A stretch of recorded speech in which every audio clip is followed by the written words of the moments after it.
हे आपल्या बाबतीत बोलायचं झालं तुकोबराय सांगतात, आम्ही नुसती स्वतःची फजिती करून घेतो, पण शेवट गोड होणं म्हणजे नेमकं काय? देह निघून जाणं, देहाची राख होणं म्हणजे शेवट गोड होणं नाही, म्हणजे शेवट होणं असं नाही.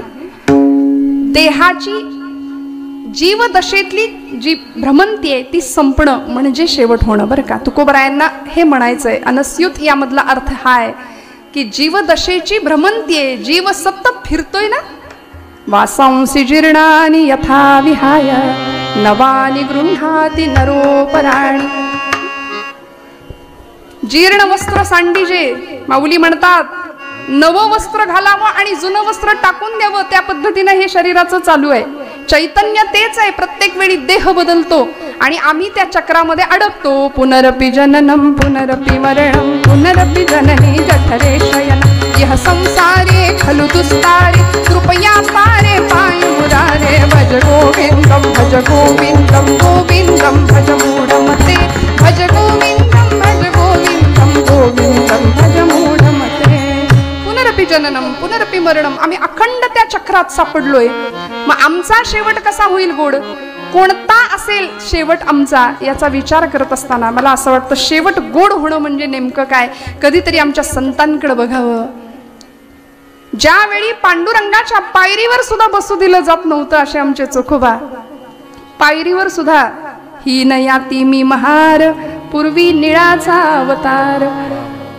मला बसता येत नाही, सगळे लोक धक्का मारून हाकलून द्यायचे. अरे चोख्या, देव भ्रष्ट झाला, विटाळ झाला, चाल बाजूला हट म्हणून हाकलून द्यावं, ढकलून द्यावं चोखोबांना. का हो? देवावर सावली पडू देत नव्हते असा 750 वर्षापूर्वीचा काळ कर्मठांच्या वर्चस्वाखाली असलेला. संधी मिळाली की कर्मठ, ही कर्मठाची खरी व्याख्या माझ्या मते. विठ्ठल विठ्ठल.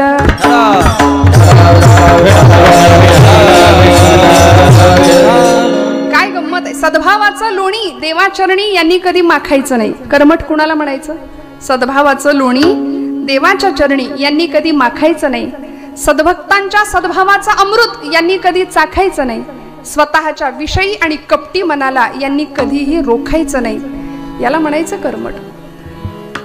विषयांमध्ये लडबडलेली माणसं चोखोबांवर जरा काही झालं की आळ आणायचा, जरा काही झालं की त्यांना त्रास द्यायचा. आणि चोखोबांची भक्ती विलक्षण आहे. पांडुरंगाच्या पायरीवर बसावं. भगवंता मला तुझ्यापर्यंत येता येत नाही, तुझ्या पावलांवर डोकं टेकता येत नाही. काय अवस्था असेल? आज आम्ही 18 पगड जातीचा वारकरी संप्रदाय पांडुरंगाच्या पायावर डोकं ठेवू शकतो, पण चोखोबांना काय वाटत असेल आपण कल्पना नाही करू शकत. हाक मागावी बहु भुकेला झालो, बहु भुकेला झालो,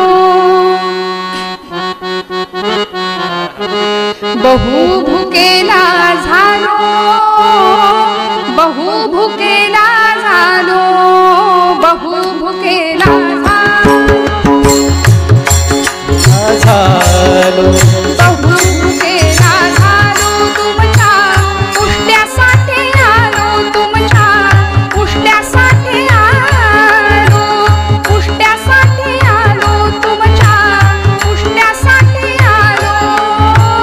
चोखा म्हणे पाठी आणली, चोखा म्हणे पाठी आणली, चोखा म्हणे, चोखा म्हणे, चोखा म्हणे पाठी आणली, चोखा म्हणे पाठी आणली, चोखा म्हणे पाठी आणली. उष्ट्यासाठी आणली तुमच्या, उष्ट्यासाठी आणली तुमच्या, उष्ट्यासाठी आणली. माय बाप जोहार, माय बाप जोहार, जोहार माय बाप जोहार, जोहार माय बाप, जोहार माय बाप, जोहार माय बाप, माय बाप माय बाप, जोहार माय बाप जोहार, जोहार माय बाप जोहार. तुमच्या महालाचा मी महार, तुमच्या महालाचा मी महार. माय बाप जोहार, माय बाप जोहार, जोहार माय बाप जोहार. जोहार घालावा चोखोबांनी, पण नाही हो. पांडुरंगाची कृपा झाली आणि काय व्हावा जीवनाचा शेवट. तोही असा तसा नाही, खऱ्या अर्थी गोड झाला. खऱ्या अर्थी जीवदशेतनं मुक्तता मिळाली. पांडुरंगाच्या अगदी जवळ सानिध्य मिळालं. मंगळवेड्याच्या गावकुसवाच्या तटबंदीचं काम चालू असताना भिंत अंगावर कोसळली. असंख्य कामगार मृत्युमुखी पडले. नामदेव महाराज धावत आले. पांडुरंगा चोख्या गेला, चोखोबा गेले. भगवंतांनी सांगावं माझा शेला घ्या आणि या शेल्यामध्ये चोखोबांच्या अस्थी गोळा करून आणा. या कर्मठांनी, या लोकांनी चोखोबांना माझ्या पायरीवर सुद्धा बसू दिलं नाही ना. आता कळेल चोखोबांच्या दर्शनाशिवाय माझं दर्शन मिळणं शक्य नाही. भक्ताला असा अधिकार प्राप्त करून दिला आणि पांडुरंग परमात्मा सांगतात चोखोबांच्या अस्थी गोळा करून आणा. प्रश्न पडला. नामदेव स्वतः गेले, लोकांना पाठवलं. अस्थी उचलावी भगवंतांनी सांगितलं होतं, कानाला लावा, विठ्ठल विठ्ठल विठ्ठल. आवाज आला जमेला धरा, नाही आवाज आला फेकून द्या. ज्या अस्थीमधून, ज्या हाडामधून विठ्ठल विठ्ठल असा नाम यावं ती अस्थी गोळा करावी. असं करत करत चोखोबांच्या सगळ्या अस्थी गोळा केल्या. काय आदर्श आहे भक्तीचा. नुसतं नाम घेतलं पण ते नाम झिरपत झिरपत झिरपत हाडापर्यंत, हाडा मांसामध्ये रक्तामध्ये पोहोचलं. रोम रोम विठ्ठलमय झालं असे आमचे चोखोबा. आणि त्या अस्थी गोळा करून आणून पांडुरंगाच्या समोर चोखोबांची समाधी भगवंतांच्या म्हणण्यानुसार नामदेवांनी स्वतः बांधली आहे. हा अधिकार चोखोबांचा. शेवट गोड व्हावा तर असा श्रोते हो. कोणता शेवट? तो गोड व्हायचा म्हणजे नेमकं काय आणि त्याच्यासाठी अट्टाहास करायचा म्हणजे नेमकं काय करायचं. अभंगाचं दुसरं चरण. आता निश्चित आता निश्चितीने पावलो विसावा. आता निश्चितीने पावलो विसावा. पावलो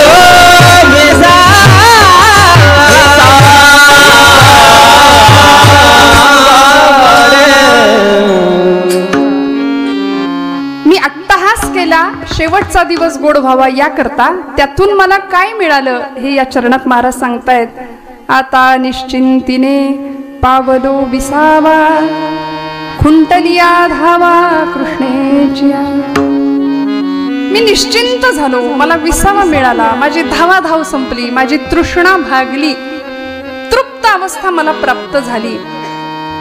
आज माझ्या परम भाग्याने या पंचक्रोशीचं भूषण असलेल्या सौभाग्यवती शालीनताई विखे पाटील, माननीय जिल्हा परिषद अध्यक्षा आणि तसेच माननीय नामदार राधाकृष्ण विखे पाटील महसूल मंत्री आपल्या महाराष्ट्र राज्याचे, यांच्या सुविद्य पत्नी आज इथे उपस्थित आहेत. मनापासून त्यांनाही वेगळा नमस्कार करते, त्यांनाही धन्यवाद देते. जीवन इतरांच्या कामी येणारं असावं. जगाचा तो भार आपुल्या शिरावर, ऐसे थोडे तर वाटू द्या हो असं म्हणतात की नाही. आपलं जगणं इतरांसाठी कल्याणकारक असावं, नाहीतर आपण गेलो आणि लोकांनी म्हणावं बरं झालं असं नसावं बरं का. आला आला प्राणी जन्मासी आला, झाला झाला वाढला थोर झाला, केला केला व्यापही सर्व केला आणि गेला गेला बापुडा व्यर्थ गेला. असं बापुडवानं जगणं कामाला, आमच्या कामी, आमच्या नशिबी येता कामा नये. जब तुम पैदा हुए जग हसे तुम रोय. जेव्हा सगळं जग हसत होतं, मुलगा झाला मुलगा झाला, पेढे वाटले पेढे खाल्ले, आहे की नाही. आज 21व्या शतकात आहोत तरी सुद्धा मुलगाच झाला की जास्त आनंद होतो. मुलगी झाली, मुलगा असता तर बरं झालं असतं, हे नाही म्हटलं तरी थोडंसं आमच्या डोक्यात एक आहेच आहे विचार, काही म्हणा तुम्ही. त्यामुळे जब तुम पैदा हुए जग हसे तुम रोय, अब ऐसी करनी कर चलो पीछे न हसे कोय. आमचं जगणं असं असावं की मागे सगळ्या लोकांनी आमच्यासाठी रडावं, असं जगणं असावं. नाहीतर आमचं इतरांच्या कुणाच्या घेण्यात नाही, कुणाच्या देण्यात नाही, अजिबात जगाशी काही घेणं देणं नाही. तिकडं जवान सीमेवर मरतोय, शेतकरी शेतात राबतोय, आम्ही आमचे खुशाल, आम्हाला कशाचं घेणं देणं नाही. आणि कट्ट्यावर बसून, पारावर बसून या देशात क्रांती झाली पाहिजे, हातात पत्ते, हे आमचं जगणं आहे. काय आम्ही क्रांतीच्या गप्पा मारतो. वर्तमानपत्र हातात आलं की तेवढ्यापुरती हळहळ व्यक्त करावी. या भागामधली काही दिवसांपूर्वी घडलेली घटना दर्शना, हत्याकांड, नाव ऐकलं, वाचलं, प्रसंग वाचला तरी अंगावरती काटा यावा असे प्रसंग तुमच्या माझ्या समाजात घडतायत. आपण कधी सावध होणार, कधी जागे होणार. म्हणून लहानपणापासूनच जर मुलांना आम्ही योग्य शिस्त, योग्य वळण, अर्थात मला दर्शना या व्यक्तीविषयी असं नाही म्हणायचं, ती उत्तम ज्ञानेश्वरीची वाचक होती, ती उत्तम सुसंस्कार संपन्न असलेलीच मुलगी होती, पण तिच्याही बाबतीत जर असं घडावं तर मला सांगा, या जगात आम्ही विश्वास नक्की ठेवायचा कुणावर? मला असं वाटतं की कुठे विश्वास ठेवावा आणि कुठे नाही हे जर लहानपणापासून आम्ही पोरांना शिकवलं ना, आई वडिलांनी मुलींना एवढं जरी सांगितलं की या जगात तुझ्यावर मनापासून प्रेम करणारं किंवा तुझ्यावर तू विश्वास ठेवावा असं एकमेव ठिकाण म्हणजे माता आणि पिता, याशिवाय दुसरं कुणीच नाही जगात कोणी नाही. तुमचं माझं सर्वांगीण कल्याण व्हावं असं एकमेव वाटतं आमच्या माता पितांना आणि याही पुढे जाऊन आमच्या संतांना. म्हणून लेकुराचे हित वाहे माऊलीचे चित्ताईसी कळवळ्याची जाती करी लाभा विण प्रीती. आमचं सर्वांगीण कल्याण व्हावं असं कुणालाच वाटत नाही, फक्त संतांना, फक्त आमच्या आई वडिलांना वाटतं. त्यामुळे त्यांच्या विश्वासात फक्त राहावं मला असं वाटतं आणि जीवनाचा सर्व वेळ पूर्ण आध्यात्मिक विकास कसा होईल याच्याकडे लक्ष द्यावं. महाराज म्हणाले, शेवटचा दिवस गोड व्हावा, आता निश्चिंतीने पावलो विसावा. आता मी हे केलं, अट्टहास केला म्हणून काय झालं, वर्तमानात बोलतायत महाराज. या अभंगाची रचना जर आपण बारकाईने बघितली तर पहिलं आणि तिसरं चरण हे भूतकाळात आहे, मी हे केलं, झालं करून. आणि दुसरं आणि चौथं चरण हे आता मी काय अनुभवतोय, मी कशाचा उपभोग घेतोय, मला साधन, मी ते साधन केलं म्हणून मला हे साध्य प्राप्त झालं, याचसाठी केला होता अट्टहास. शेवटचा दिस गोड व्हावा, आता मग काय झालं, निश्चिंतीने पावलो विसावा, कुंटलिया धावा तृष्णेची या. त्यामुळे मला हे आता प्राप्त झालंय. तुकोबरायांची धावाधाव संपली, मुळात ती कधीच नव्हती हो. दुष्काळामध्ये सगळं गेलं, 14 पोती भरून उरतील एवढी कर्ज खत होती, सगळी पाण्यामध्ये बुडवून टाकली, इंद्रायणीच्या गाथा बुडवून टाकली, सगळंच गेलं हो. आम्ही सदैव सुडके अशी अवस्था तुकोबरायांची व्हावी, पण तरी सुद्धा विठ्ठला समोर उभं राहावं आणि सांगावं, विठ्ठला लोक म्हणतात मला तुझं वेड लागलंय. खरंच का रे, मी गातो नाचतो आनंदे, वेडा झालो मी तव छंदे. आता निश्चिंतीने पावलो विसावा. विश्रांतीचं, विसावा घेण्याचं एकमेव ठिकाण आहे ते म्हणजे भगवंताचे पद पाय. का हो, अनुभूती मिळाली होती, या हृदयामध्ये मी रामू, असता सर्व सुखांचा आरामू, परिभ्रांतासी कामू विषयांवरी. आला भगवंत इथे, काय अनुभव घेतला, भगवंतांनी सांभाळलंय प्रत्येक क्षणात. शेवट गोड व्हावं म्हणजे काय, शेवटच्या क्षणाला सुद्धा भगवंत सांभाळतो. निर्वाणी गोविंद असे मागे पुढे, निर्वाणी गोविंद असे मागे पुढे, निर्वाणी गोविंद असे मागे पुढे, निर्वाणी गोविंद असे मागे पुढे. काहीच साकारे पडोने बी, काहीच साकडे पडोने, हो काहीच साकडे पडोने, काहीच साकडे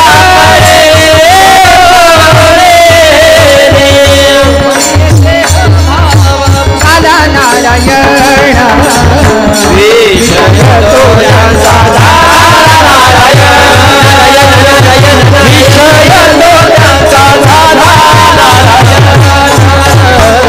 विषय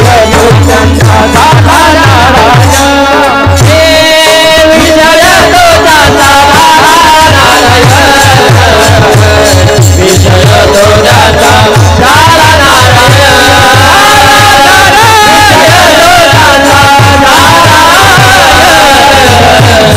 विषय तोऱ्याचा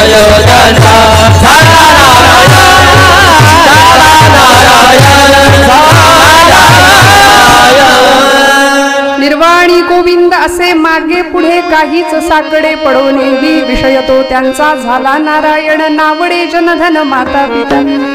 शेवटच्या क्षणाला भगवंत आहे, तो सांभाळणार आहे, याची ग्वाही त्यांनी दिली. अनन्या चिंतयन्तो माम ये जनः पर्युपासते 9व्या अध्यायामध्ये. या पुढे जाऊन भगवंत म्हणतात, यदि वातादि दोषेण मद्भक्तां मां हि विस्मरेत अहं स्मरामि तं भक्तं ददामि च परां गतिं. शेवटच्या क्षणाला जर आयुष्यभर ज्यांनी माझं नाम घेतलंय असा माझा भक्त शेवटच्या क्षणाला आधी व्याधींनी ग्रासला, मानसिक त्याला विस्मरण झालं, तर मी त्याला स्मरण करून देतो, माझं त्याला गती देतो. अहम स्मरामी, मी त्याची आठवण काढतो. भगवंत म्हणतात, अहम स्मरामी तम भक्तम ददामी च पराम गतिम. आणि आमचे कबीरदास फार सुंदर सांगतात, ओठ कंठ चले नाही जिव्हार टेनारा. उठलेलं बसवत नाही, बसलेलं उठवत नाही, अशी वेळ येते की नाही? 70 ओलांडल्यानंतर याव करू त्याव करू 25 असे बोलतो, पण मग एकदा का सगळं झिजायला लागलं आणि शरीयते यत् शरीरम, शरीराची व्याख्याच आहे जे सतत झिजतंय त्याला शरीर म्हटलंय, झिजणार आहे ना. मग अशी अवस्था येते, त्यावेळी भगवंत म्हणतात की कबीरदास सांगतात की ज्यांनी भगवंताचं आयुष्यभर नाम घेतलंय ना त्याची स्थिती शेवटी कशी होते. ओठ कंठ चले नाही जिव्हा रटेना राम. लांब म्हणायला लागतं, आले लांब आले लांब, लांब लांब आले आले, आले कुठनं है की नाही. जिव्हा रटेना राम, राम हमारा जप करे हम बैठे आराम. कबीरा हम बैठे आराम, कबीरा हम बैठे आराम. राम हमारा जप करे हम बैठे आराम. देव रडतो भक्तासाठी, देवाला चैन नाही पडत. भक्तासाठी भुकेलेला असलेला परमात्मा तो आमची सर्वतोपरी काळजी वाहतो, हे तुकोबरायांना माहिती आहे. म्हणून महाराज म्हणतात, मी अट्टहास केला त्यामुळे माझा शेवट गोड झाला. परिणाम काय, आता निश्चिंतीने पावलो विसावा, खुंटलिया धावा तृष्णेची. माझी तहान भागली, मी तृप्त झालो. आमची तहान भागत नाही, आम्ही तृप्त नाही, सतत धावतोय. इतकी धावाधाव आयुष्यात करतोय, समाधान नाही, सुख नाही, शांती नाही, स्वास्थ्य नाही. सगळं घरात आहे, सगळ्या सुखांचा उपभोग आम्ही घेतो, सगळं आहे. किचन सेट आहे, डायनिंग सेट आहे, सोफा सेट आहे, पण सोफ्यावर बसलेला माणूस कायम अपसेट आहे, कायम दुःखी. सगळं आहे आमच्याकडे बघा तुम्ही, पण त्याचा उपभोग आम्ही घेऊ शकत नाही. स्वास्थ्य नाही, धड कोण कुणाशी बोलायला तयार नाही. संवाद संपला, घरात 2 माणसं एकत्र एकमेकांशी बोलायला तयार नाहीत. वडीलधार माणूस घरामध्ये समोर बसले, तरुण अगदी तरुणाबाण एखादा 20-25 पोरगा समोर आहे, बाप आपल्याशी काहीतरी बोलतोय, लक्ष नाही, मोबाईल मध्ये डोकं आहे, त्याचं तोंड आहे. किती आम्ही अपमान करतो आमच्याच मातापित्यांचा, आमच्याच वडीलधाऱ्यांचा. कधी सांगावं लागेल हे सांगण्याची फार गरज आहे आता पोरांना. हातामध्ये मोबाईल आहे, वडील काहीतरी महत्वाची गोष्ट आम्हाला सांगतायत, आम्ही ऐकून न ऐकल्यासारखं करावं, मोबाईल मधलं डोकं वर नाही काढायचं आणि मग कपाळाला 100 आट्या पाडून काय आहे असं विचारायचं. मग बोलायची इच्छा होईल समोरच्या माणसाची, कसा संवाद होईल घराघरामध्ये, कशी नाती फुलतील आमची, कसं आमचं घर आनंदाने पंढरीत गोकुळाचं सुख घरामध्ये निर्माण होईल. मला सांगा, एकाचं तोंड इकडं एकाचं तोंड तिकडे, जेवायला आम्ही एकत्र बसत नाही, टीव्ही समोर असतो. आता तर उभ्यानी जेवायची पद्धत आहे, आम्ही सोफिस्टिकेटेड झालो. पूर्वीच्या काळी लोक वाढणारी माणसं वाकून आग्रह करून वाढायची, बसणारी लोक छान पंक्तीला बसायची. घ्या लाडू घ्या, बुंदी घ्या, आग्रह असायचा. आता या तुमचं तुम्ही खा, माझा विरोध नाही बरं. आता हे काळानुसार चाललंय, पण एक गंमत होती, लोकांनी हा काळ अनुभवलाय बरं का, जुन्या लोकांनी हा काळ अनुभवलाय. नात्यांमधला ओलावा, प्रेम, जिव्हाळा, स्नेह हे जुन्या मंडळींनी अनुभवलंय. आणि वाईट वाटतं की ही जुनी पिढी आता हळूहळू बघा ना, काका गेले, त्यांच्या पुण्यस्मरणानिमित्त आपण आता कीर्तन करतोय. जुनी पिढी हळूहळू आमच्यातून निघून जाते. मग आता नव्या पिढीने बघायचं कुणाकडे, सगळा अंधार आहे. तुमच्या माझ्या लेकरांच्या भविष्यामध्ये येत्या काळात सगळा अंधार आहे. लक्षात ठेवा, आम्हाला जागं व्हावं लागेल. येथ वडील जे जे करीती तया नाम धर्म ठेवीती. आम्ही स्वतः धर्माचरण नाही केलं तर आमच्या पोरांनी कुणाकडे बघायचं आणि कसं आचरण करायचं हे त्यांना माहिती. त्यामुळे तुकोबरायांसारखे संत आम्हाला आईच्या कळवळ्याने सांगतात की जीवनामध्ये काय केल्याने काय मिळेल, साध्य काय ठेवायचं, साधन कशाचं करायचं, कशाचा अट्टहास केला. अभंगाचं 3रं चरण. कवतुक वाटे झाली या वेधाते, कवतुक वाटे झाली या वेधाते, कवतुक वाटे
किती वाढवा सांगितलं तरी माझ्याकडे आज माझा दिवस आहे असं समजूया. विठ्ठल विठ्ठल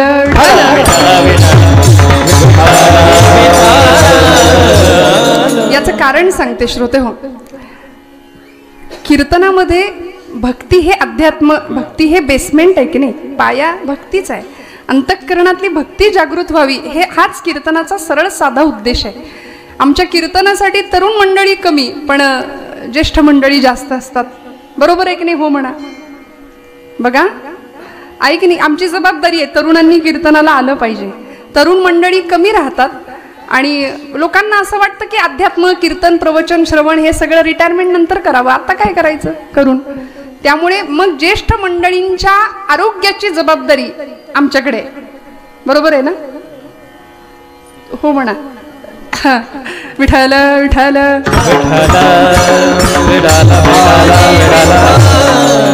तुम्ही म्हणाले यांनीच का घ्यायची जबाबदारी? अहो हे फार मोठं काम आहे ना. मग तरुण मंडळी सुद्धा 20 वर्षांनी 10 वर्षांनी आत्ता जसं ऐकायला येतंय तसं नाही येणार मग परत. त्यामुळे जपलं पाहिजे. कानाचे दडे बसावेत. एवढा आवाज, एवढा लाऊडनेस काही गरजेचा नाहीये. म्हणून म्हटलं राग मानू नका महाराज. विठ्ठल विठ्ठल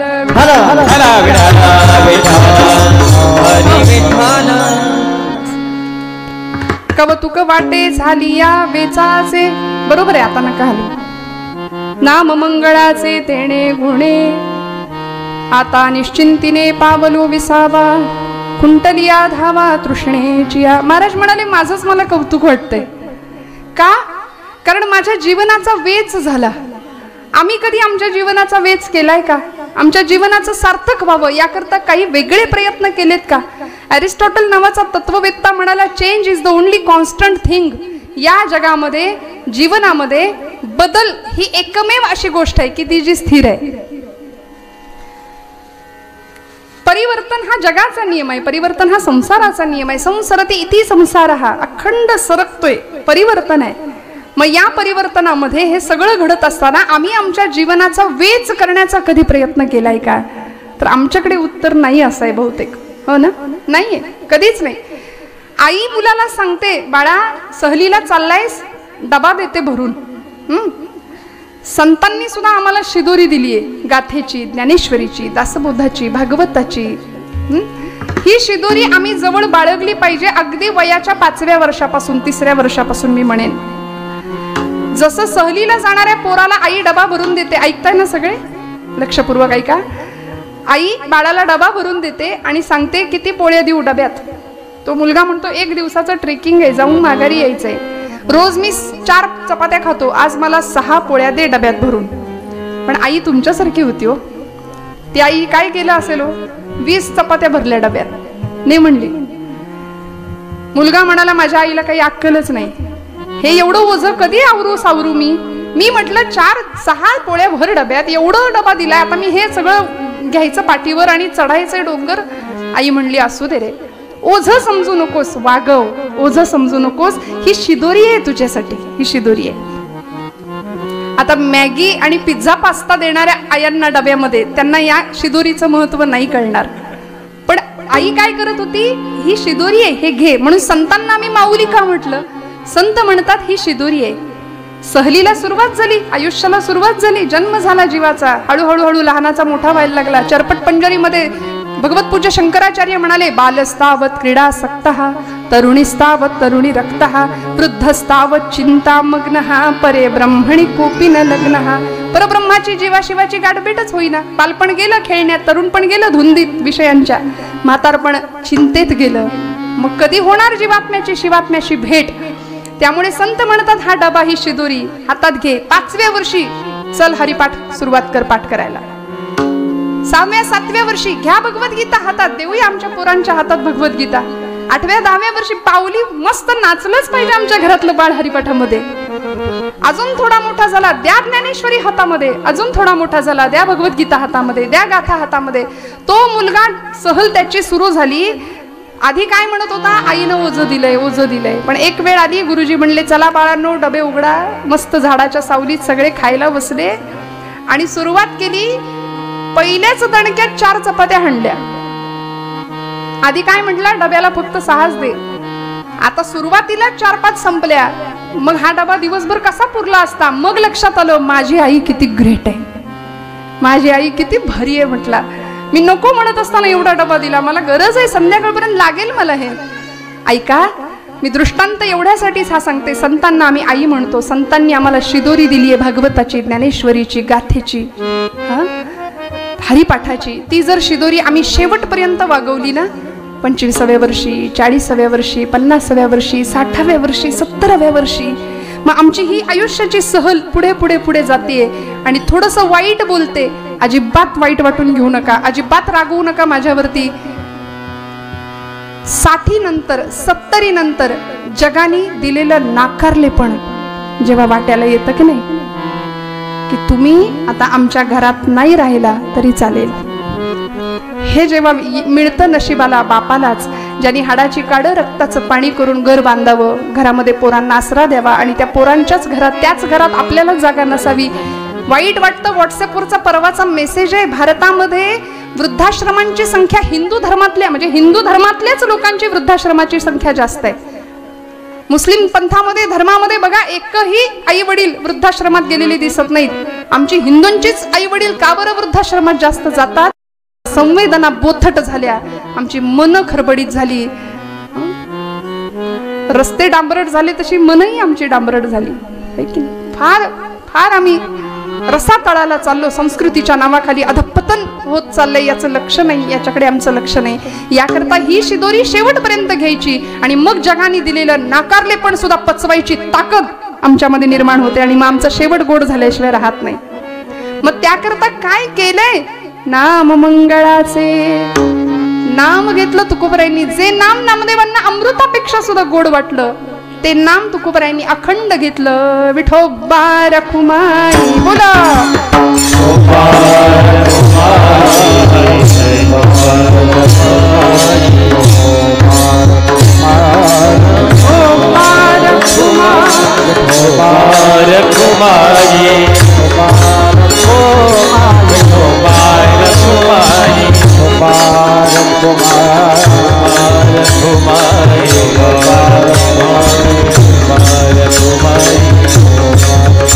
बोला बोला भजन करा.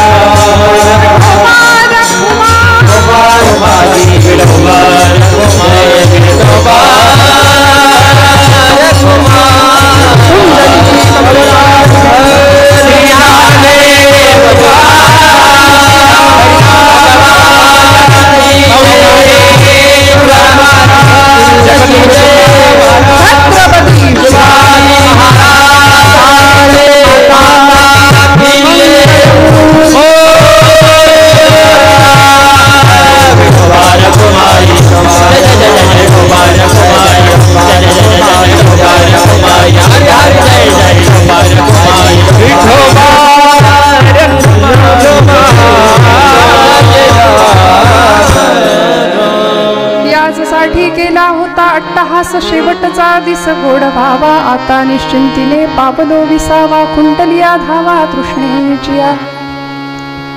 महाराजांनी अशा मुक्तीचा अनुभव घेतला. अध्यात्मशास्त्रामध्ये 4ही मुक्तींचं वर्णन केलंय. माझ्याकडे वेळ आता अगदीच कमी आहे. कमी म्हणजे बऱ्यापैकी संपलाच आहे. खरं तर 10 वाजताचं कीर्तन आपण 11ला सुरुवात झाली आहे. म्हणजे मी इथे 11ला आले. पंचपदी झाली असेल 10:30ला सुरू.